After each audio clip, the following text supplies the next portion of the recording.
부산행 야간 열차. 그리운 베가본드 선생님, 그동안 잘 지내셨습니까? 세월이 흘러 선생님과 제대로 작별 인사도 못한 채 헤어진 지가 어언 25년이 흘렀네요. 그동안 찾아뵙지도 못하고 소식도 전하지 못해서 죄송스럽게 이를 데 없습니다. 선생님의 소식은 인터넷을 통해 종종 접하기도 했고, 선생님의 작품들을 뉴욕에서도 구해서 읽곤 했었어요. 그 연세에도 아직도 왕성하게 활동하시는 것을 보고 무척 기뻤습니다. 제가 결혼하자마자 남편을 따라 미국으로 떠난 것은 선생님도 알고 계실 거예요. 남편은 재미교포예요. 금융 분야에서 일했는데 저희는 비교적 안정된 생활을 누릴 수 있었죠. 그리고 뉴욕 맨하튼에 정착해서 산 지는 꽤 오래되었습니다. 그동안 저는 그림을 계속 그렸고 전시회도 몇 번 열었었어요. 형편없는 값에 그림을 넘기기는 했지만 돈이 목적이 아니었기 때문에 그때마다 저는 보람을 느끼곤 했습니다. 선생님을 그리워하면서 그림 속에 선생님 모습을 그려 넣은 것도 있어요.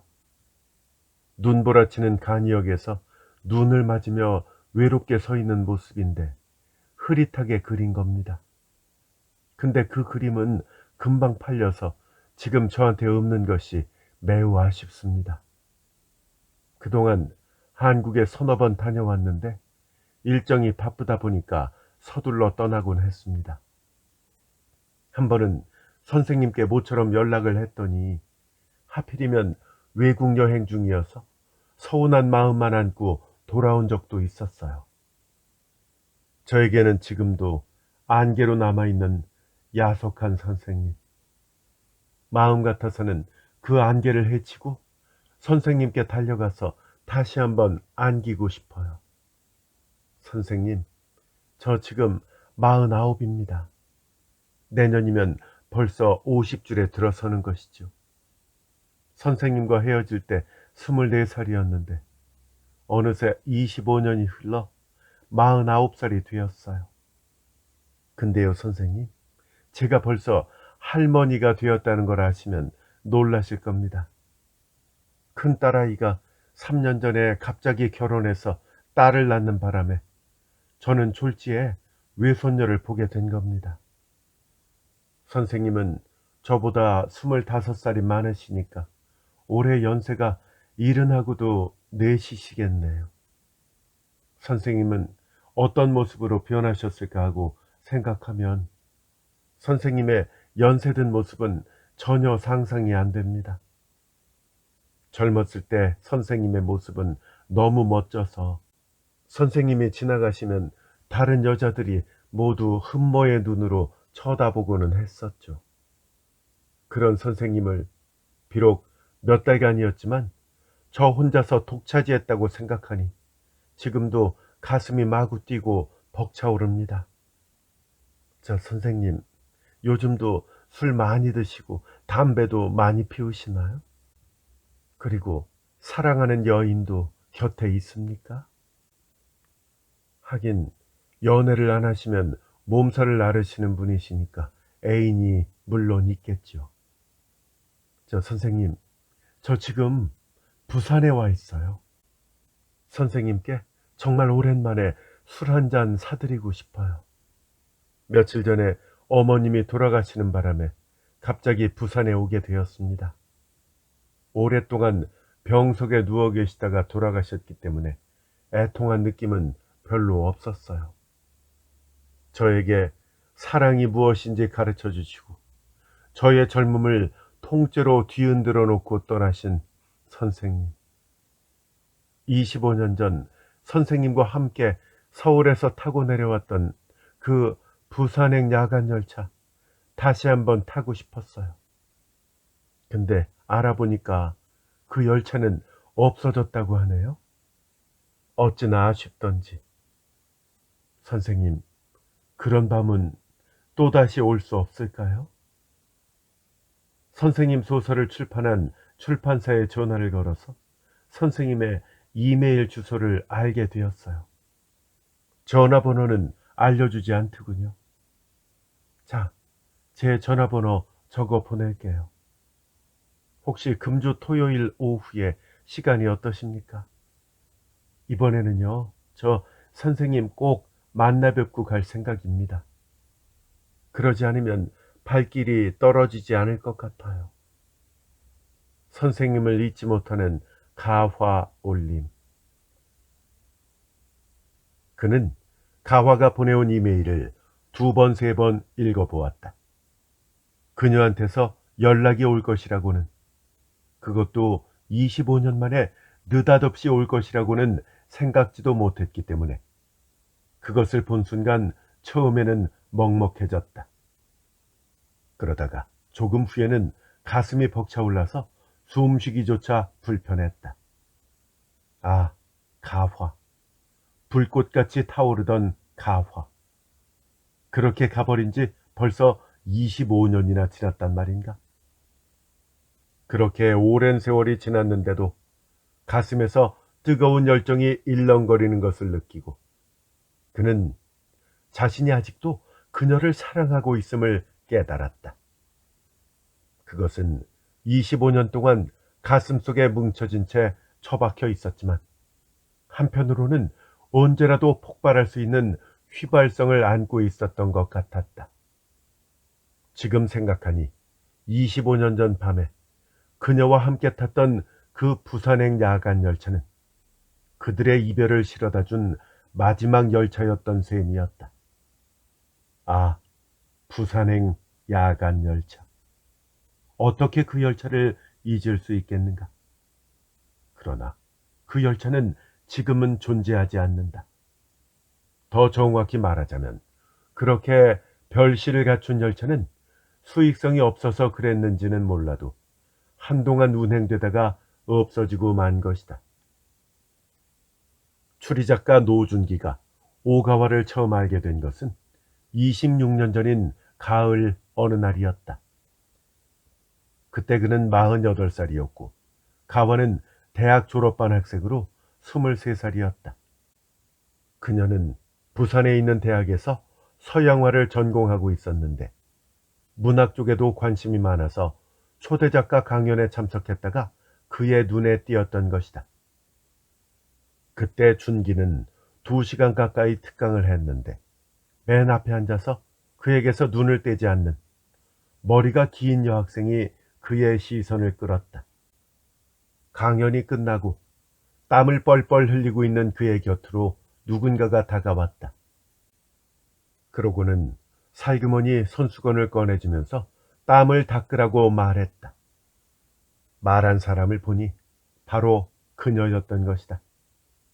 그때 다른 학생들은 그의 사인을 받기 위해서 길게 줄을 서 있었는데 그녀는 일부러 맨 마지막에 사인을 받았다. 그가 오가화라는 이름 밑에다가 사인을 하고 나자 그녀가 전화번호를 적어달라고 했다. 그는 별 생각 없이 그것을 적어 주었다. 며칠 뒤 그녀는 정말로 전화를 걸어왔고 그때부터 그들의 밀회가 시작되었다. 그녀의 첫인상은 평범했다. 눈에 띄는 미인도 아니었고 특별해 보이는 구석도 없었다. 그런데 만나는 횟수가 늘어나면서 그는 점점 더 그녀의 매력에 빠져들었다. 그동안 보이지 않던 것들이 드러나면서 그녀의 감춰져 있던 미모가 보이기 시작했던 것이다. 그리고 그녀에게 매료된 감정은 시간이 흐르면서 걷잡을 수 없는 열정으로 변해갔다. 그녀는 겉으로는 조용하고 연약해 보이면서도 사실은 그렇지가 않았다. 일단 불이 붙으면 그녀는 격정적으로 돌변하곤 했다. 그리고 엉뚱하고 당돌한 구석이 있었다. 그들은 일주일에 2번도 만나고 3번도 만났지만 그녀가 졸업도 하기 전에 서울에 있는 광고 회사에 취직돼서 떠나는 바람에 더 이상 자주 만날 수가 없게 되었다. 그해 연말 그녀가 일주일간 연휴를 갖게 되자 그는 그녀를 데리고 일본 홋카이도로 날아갔다. 그들은 눈이 쏟아지는 밤마다 술집 창가에 앉아 늦게까지 따끈한 사케를 마시면서 눈 내리는 야경을 감상하다가 호텔로 돌아와서는 격렬한 사랑을 나누곤 했다. 이듬해 1월 하순경 그녀는 전화로 회사 생활이 따분하다고 하면서 집에서 자꾸만 선을 보라고 하는데 선이나 볼까요? 하면서 장난스럽게 웃었다. 그 당시 유부남이었던 그는 그녀를 붙잡을 입장이 못 되기 때문에 속내를 감춘 채 내일 서울 올라갈 것이다 라고 말하고는 전화를 끊었다. 이튿날 그들은 이태원의 술집에서 밤늦게까지 술을 마시다가 호텔에 투숙했는데 한 차례 관계를 맺고 나자 그녀는 그의 품에 안겨서 자기는 그 다음날 밤차로 부산에 내려가야 할 것 같다고 말했다. 그러면서 토요일 밤에 내려갔다가 일요일 저녁에 상경할 예정이니까 함께 부산에 내려가지 않겠느냐고 물었다.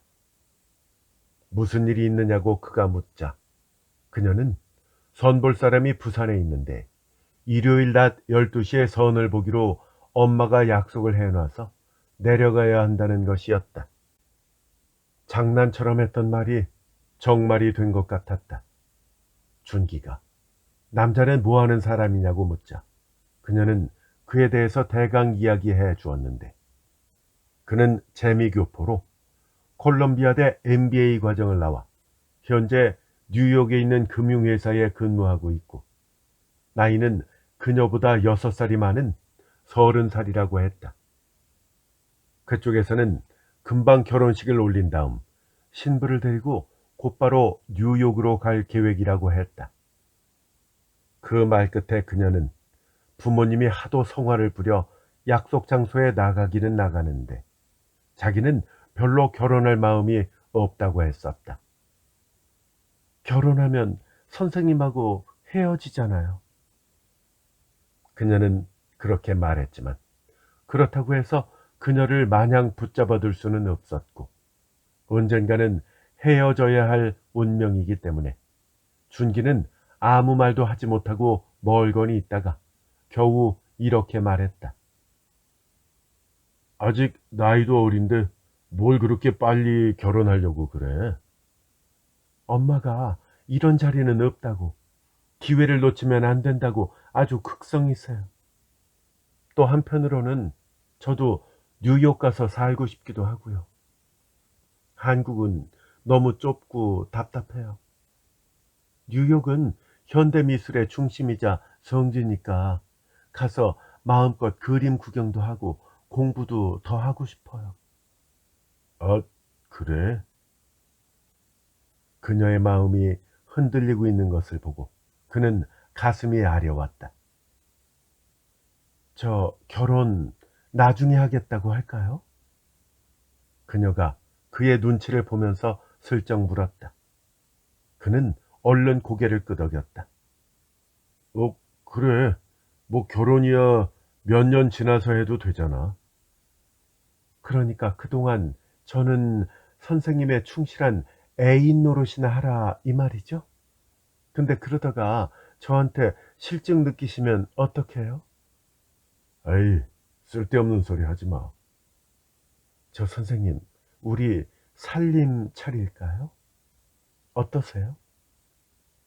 대답 대신에 그는 그녀의 가슴에 얼굴을 묻었다. 다음 날은 토요일이었다. 준기는 밤 11시에 서울역을 출발해서 다음 날 아침 5시에 부산에 도착하는 부산행 야간 열차표를 일부러 서울역에까지 나가서 예매했다. 그가 그런 수고까지 한 것은 바로 별실을 예약하기 위해서였다. 별실은 말 그대로 여러 사람들과 함께 앉아서 가는 일반실과는 달리 별도로 밀폐된 방으로 되어 있었다. 가운데에 조그만 탁자가 놓여 있고 양쪽에 소파가 마주보고 있는 작은 방이다. 일반석보다 많이 비싸지만 가족이나 연인들이 타고 가기에 좋아서 인기가 많았다. 창은 바깥쪽으로만 나 있었지만 커튼을 치면 안에서 무슨 짓을 해도 보이지 않게 되어 있었다. 그 은밀함 때문에 밀회를 즐기려는 데이트족들이 눈독을 들이고 있었지만 방 개수가 적어서 미리 예약하지 않으면 표를 살 수가 없었다. 밤기차는 낮에 떠나는 열차보다 속도가 느려서 부산까지는 1시간이 더 걸렸다. 그는 이태원에 있는 호텔에서 헤어진 가와에게 전화를 걸어 열차 객실 번호와 출발 시간을 알려주었다. 그리고 혼자서 서울 시내를 돌아다니다가 밤 11시 30분 전에 서울역으로 나가 열차에 올랐다. 11시 10분 전에 노크 소리가 나서 문을 열어보니 별실 문 앞에 가와가 상기된 표정으로 서 있었다.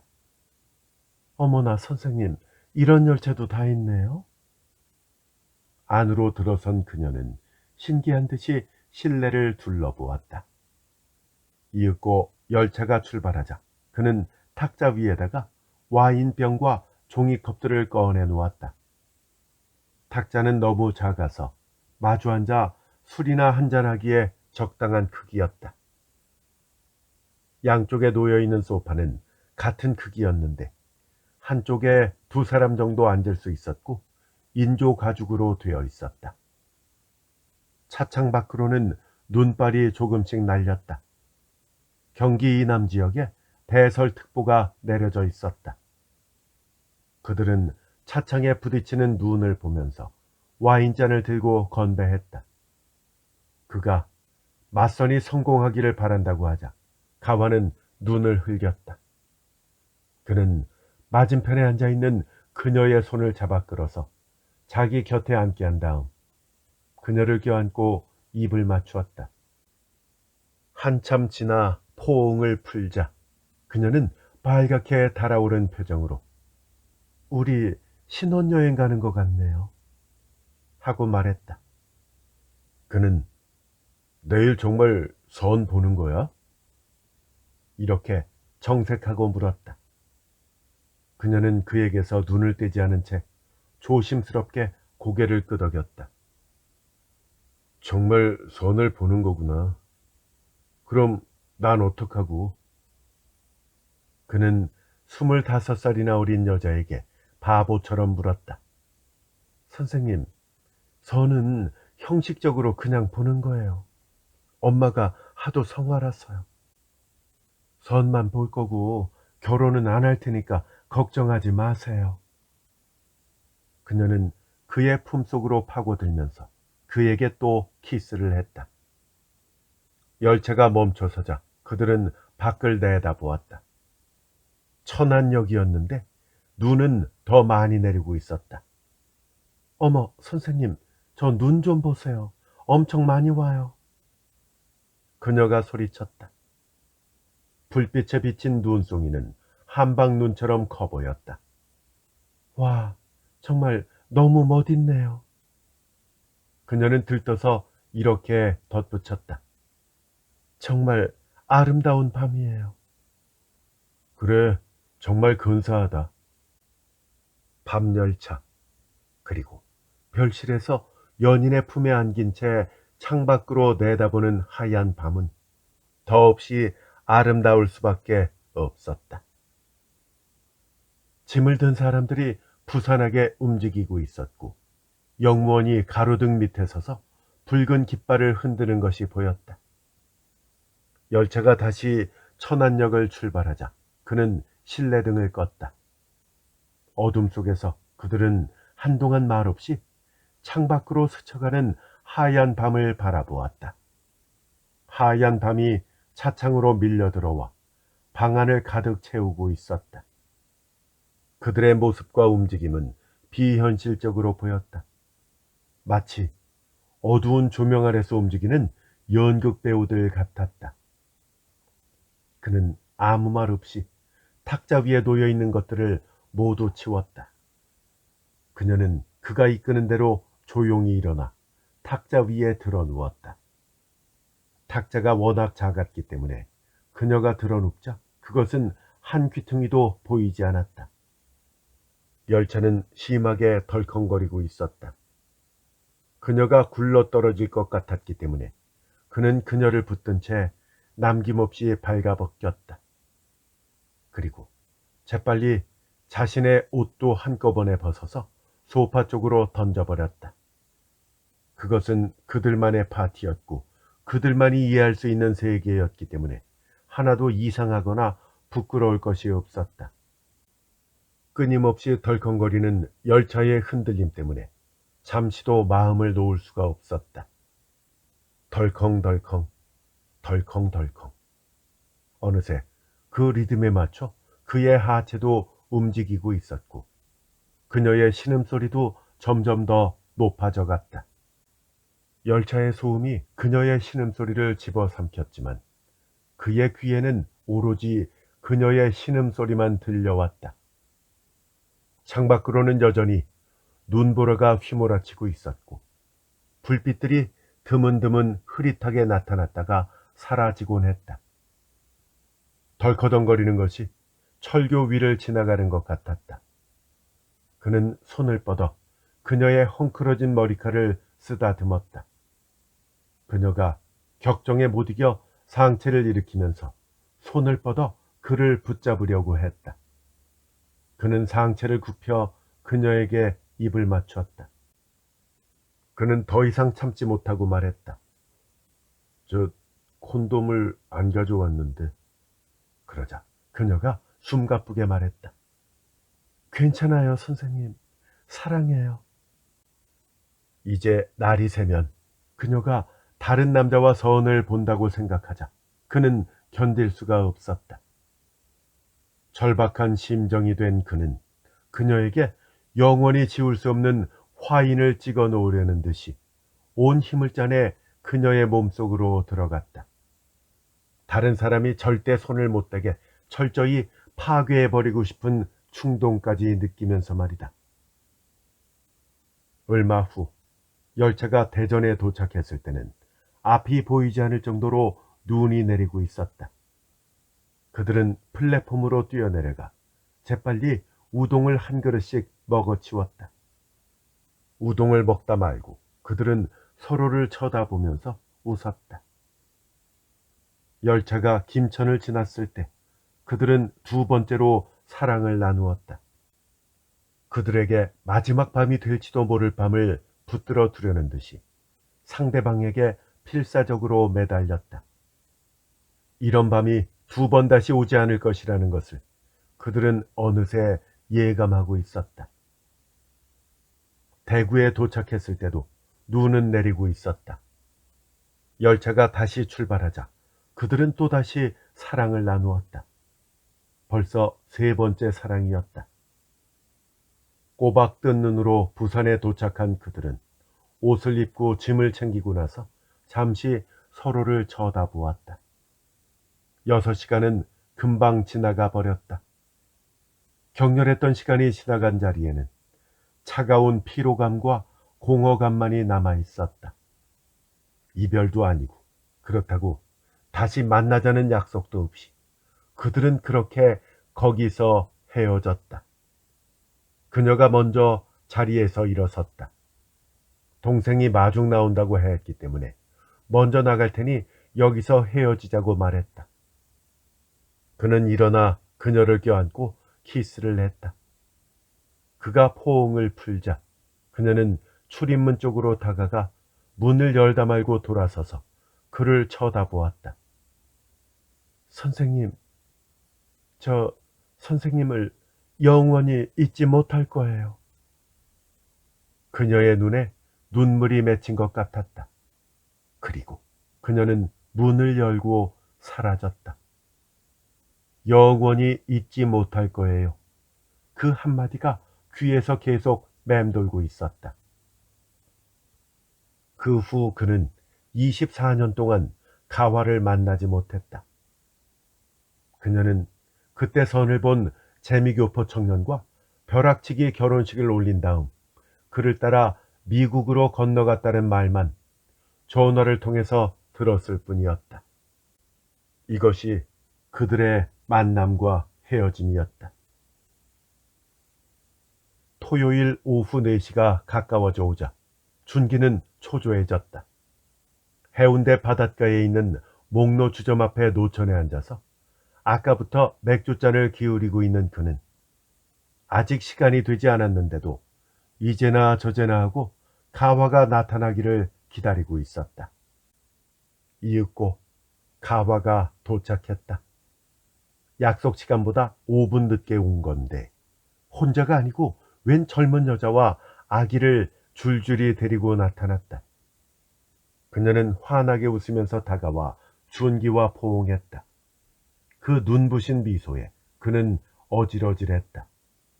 선생님, 정말 오랜만이네요. 이 애는 제 딸 소라예요. 그리고 얘는 제 외손녀고요. 지금 3살이에요. 가와는 두 눈을 깜빡거리며 서 있는 어린아기의 머리를 쓰다듬으며 이렇게 말했다. 아기 머리는 금발이었다. 아기가 칭얼대자 딸이라는 소라가 아기를 안아들었고 가와가 그녀를 가리키면서 이렇게 말했다. 저 선생님, 제 딸은 선생님 팬이에요. 선생님 소설들을 다 읽었어요. 가와는 준기와 소라를 번갈아 쳐다보았다. 그런데 준기는 소라와 마주보는 순간 문득 그녀를 어디선가 본 듯한 느낌이 들었다. 상대방도 그런 느낌이 들었는지 그들은 잠시 서로를 뚫어지게 쳐다보았다. 소라, 인사드리지 않고 뭐해? 그제서야 소라는 활짝 웃으면서 선생님, 안녕하세요? 하고 인사했다. 그를 쳐다보는 맑고 투명한 두 눈은 더없이 아름다워 보였다. 아기가 떼를 쓰는 바람에 얼러대며 바닷가 쪽으로 걸어가면서 그녀는 그를 향해 밝은 목소리로 말했다. 저 선생님, 부탁이 있어요. 이따가 사인 좀 해주세요. 선생님 뵙고 싶었거든요. 그는 알겠다고 대답했다. 엄마를 닮아서 딸도 참 예쁘네. 아유, 무슨 말씀을요. 그나저나 선생님도 별로 변하지 않으셨네요. 더 중후하고 더 멋져지셨어요. 자리에 앉으면서 그녀가 말했다. 준기는 웃으며 그녀를 찬찬히 쳐다보았다. 난 이제 죽을 때가 다 됐어요. 지금은 덤으로 그냥 사는 거지요. 그녀는 아직도 정정하신데 무슨 말을 그렇게 하느냐고 말도 안 된다고 하면서 고개를 흔들었다. 근데 가와는 더 아름다워졌다. 세월이 한참 흘렀는데 더 아름다워지다니 정말 놀라워. 어머나, 감사해요, 선생님. 준기가 한 말은 빈말이 아니었다. 하얀 원피스 차림의 그녀는 젊었을 때와는 다른 원숙한 아름다움으로 은은히 빛나고 있었고 기품이 있어 보였다. 해운대에 오랜만에 와보는 건데 너무 아름답네요. 그녀는 끝없이 펼쳐진 푸른 바다와 백사장에 와글거리는 사람들을 바라보다가 저만치 떨어져서 아기를 데리고 걸음마를 시키고 있는 자기 딸을 가리켰다. 소라는 아담한 몸매에 귀여운 소녀 같은 모습이었다. 그녀는 청바지 위에 녹색 티셔츠만 하나 달랑 입은 간편한 차림이었다. 저 애는 대학 다닐 때 갑자기 결혼했어요. 신랑은 독일 청년인데 같은 학교에 다니다가 서로 좋아했나 봐요. 그녀는 맥주를 한 모금 마시고 나서 준기를 지그시 바라보다가 상체를 앞으로 기울이며 속삭이듯이 말했다. 저 선생님, 소라는 선생님 딸이에요. 그는 깜짝 놀랐다. 무슨 말인지 모르겠다는 듯이 어리둥절해하자 그녀는 조금 더 힘주어 말했다. 소라는 선생님 딸이라고요. 선생님을 아주 많이 닮았어요. 25년 전 그때 부산행 야간 열차가 만들어준 바로 그 인연이에요. 갑자기 거대한 파도가 밀려와 온몸을 덮친 것 같았다. 그는 거기서 헤어나려고 허우적거리며 말했다. 그때 가와는 영원히 잊지 못할 거라고 했었어. 어머나, 그 말을 기억하고 계시는군요. 물론 저도 한 번도 잊은 적이 없어요. 그는 시선을 돌려 소라와 아기를 바라보았다. 그녀는 아기를 안고 어르고 있었다. 그는 가슴이 아려왔고 눈물이 나올 것 같아서 마른 침을 꿀꺽 삼켰다. 남편도 알고 있었어? 아니요, 남편은 몰랐어요. 제가 속였으니까요. 아, 그리고 제 남편은 2년 전에 폐암으로 세상을 떠났어요. 아, 그래? 저런. 미안해요.